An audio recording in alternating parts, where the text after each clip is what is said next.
खामोशी। कथित जमीन घोटाला मामले को लेकर पूर्व सीएम हेमंत सोरेन को आज दोबारा 5 दिनों के रिमांड में रखा गया है। आप बता दें कि इससे पहले भी उनको 5 दिन के रिमांड में रखा गया था, जिसके बाद आज पेशी के दौरान 7 दिनों की ईडी के द्वारा रिमांड मांगी गई थी, जिसके बाद अदालत ने उन्हें 5 दिनों के रिमांड में रखा। इसके साथ ही यहाँ पे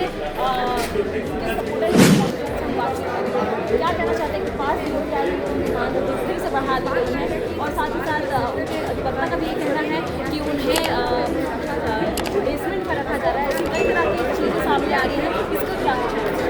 देखिए, मानसिक रूप से प्रताड़ना के लिए ऐसा प्रयास कर रहे हैं। और जहाँ तक मुझे लगा रिमांड की बात है, जिस केस में उनको रिमांड मांगना चाहिए था उस केस का रिमांड में उन्होंने नहीं मांगा। उन्होंने एक टैग किया है कि ट्रांसफ़र पोस्टिंग में घोटाले हुए, उसको टैग किया गया।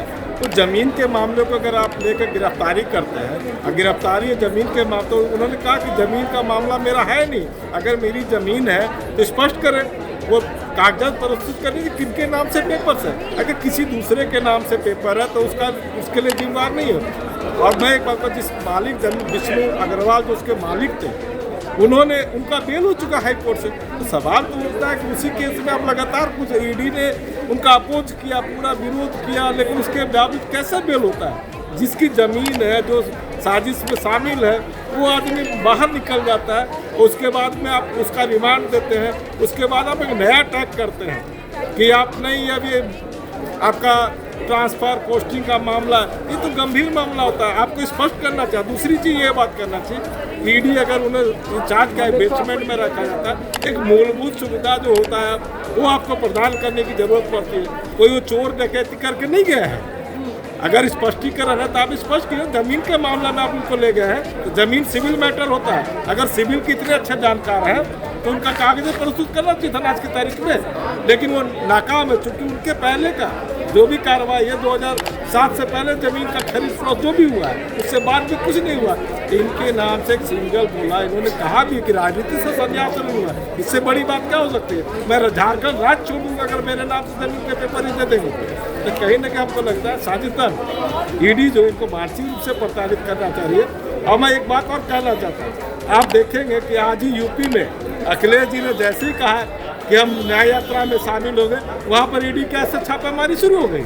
क्या किसी भी तो क्या केवल इस बीच में मैं आपको एक बात पूछना चाहूँगी कि सदन में सवाल उठने के बाद कल बाबूलाल मरांडी के द्वारा भी प्रेस वार्ता रखी गई, जिसमें उन्होंने एक वीडियो जाहिर किया जिसमें वो साथ पर एक आदमी ये कहता है कि ये ज़मीन हेमंत सोरेन का है। ऐसे कई तरह के दावे दिए जा रहे हैं कि ज़मीन घोटाला का जो मामला है लगातार जो पूर्व सीएम हेमंत सोरेन पे जो हुई है, उसका वीडियो भी उन्हें मिला है। इस पर क्या कुछ?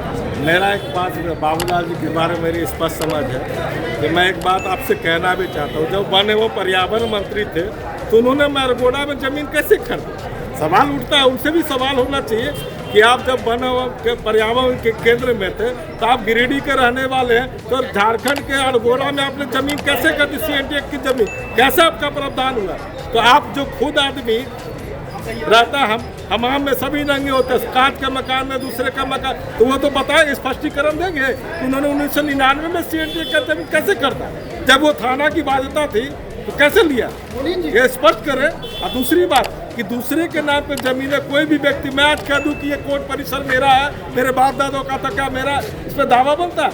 ये किसी से प्लांटेशन कराया जाता है कि आप आदिवासी हैं, कि ये इल्ज़ाम लगाइए कि आप सीधे कर दीजिए। ये इल्ज़ाम लगा दिया कि मैं भी कहता हूँ कि अमित शाह को ताड़ी पार लोग कहते हैं, मोदी जी पर गोदरा का कांड का केस लगा हुआ, तो आपने कैसे अपने खुद के अपना कैसे गिरमान को पाक साफ करने की आपकी सरकारी तो किया ना आपने? ये साजिश है कहीं ना कहीं ईडी की। 20 तारीख और 24 तारीख को हमसे मोबाइल सिलसिले में और 5 दिन के रिमांड 120 घंटे होते हैं।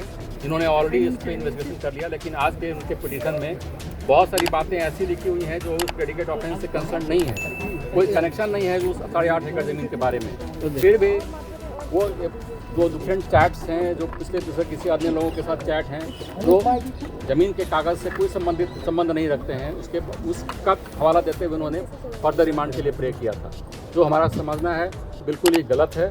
और ये रिमांड नहीं होना चाहिए था, लेकिन कोर्ट ने आदेश किया है, हम लोग इस पर देखते हैं। सर, ट्रांसफर पोस्टिंग की बात मामला सामने आया है। ट्रांसफर पोस्टिंग का मैटर नहीं है, जो ये प्रेडिकेट ऑफेंस जो भानु प्रताप प्रसाद का जो केस है शेड्यूल्ड ऑफेंस का, वो सिर्फ जमीन के कागजात में हेरा फेरी के ही संबंधित है, वो ट्रांसफर पोस्टिंग का मैटर नहीं है। इसलिए उसका इन्वेस्टिगेशन ईडी नहीं कर सकता है, ये हम बार बार कह रहे हैं। बातचीत के साक्ष्य मिले हैं, मनी लॉन्ड्रिंग का मैटर नहीं बनता है, फिर भी यह रिमांड की आवश्यकता नहीं है, फिर भी उन्होंने जबरदस्ती हमें चाहते हैं कि रिमांड पे रहें, ईडी के कस्टडी में रहें। आप लोगों ने अपनी परेशानी भी बताई कि ईडी कोर्ट में रहने में हमने ये भी दिक्कत हो कहा रहा है कि सूर्य की रोशनी नहीं मिल सूर्य रही की रोशनी नहीं मिलती है, बेसमेंट में रखा गया है, उस कमरे में कोई विंडो नहीं है और पाइप के थ्रू उसमें हवा आता है। इसकी सारी बातें हमने कहा और आर्म गार्ड के थ्रू 24 घंटे हमारे पास निगरानी होती है, हमारे सोते समय भी होती है। ये सारी बातों को हमने कोर्ट के समक्ष रखा है।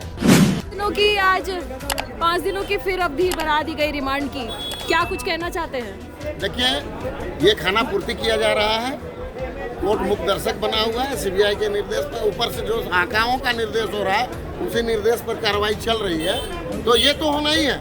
हम लोग जानते हैं कि जब ये झूठे षड्यंत्रकारी लोग किसी को अपने चंगुल में फंसाते हैं तो इस तरह का साजिश रच के फंसाते हैं। ये 2 कदम आगे चल के प्लान बना करके रखते हैं। तो वही हुआ, पहले दिन 5 दिन का रिमांड, दूसरे बार आज फिर 5 दिन का रिमांड। तो ये तो चलेगा, अभी अब और भी देखने को बाकी है। हम लोग जानते हैं कि ये कुछ और नए तरीके से केस मुकदमे इन पर लादने का भी कोशिश करेंगे।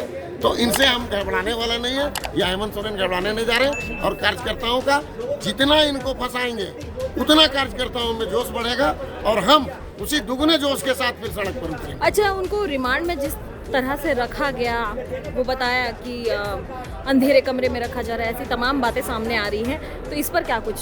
देखिए, ये तो साजिश है, इनको बीमार करने की साजिश है, मानसिक रूप से प्रताड़ित करने की साजिश है। इनको नीचे बेसमेंट में रखा जाता है, तो उसके अलावा और जो सफोकेशन हो रहा है, धूप नहीं मिल रहा है, तो ऐसी बहुत सारी बातें हैं।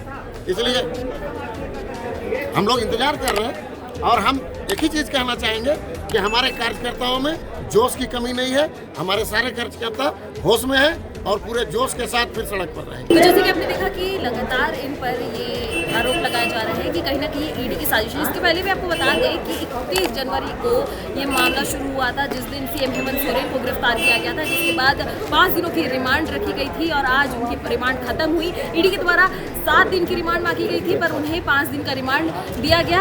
अब इसके बाद राजीव रंजन का, यानी कि महाधिवक्ता राजीव रंजन का क्या कुछ कहना है, आप इस वीडियो में देखिए।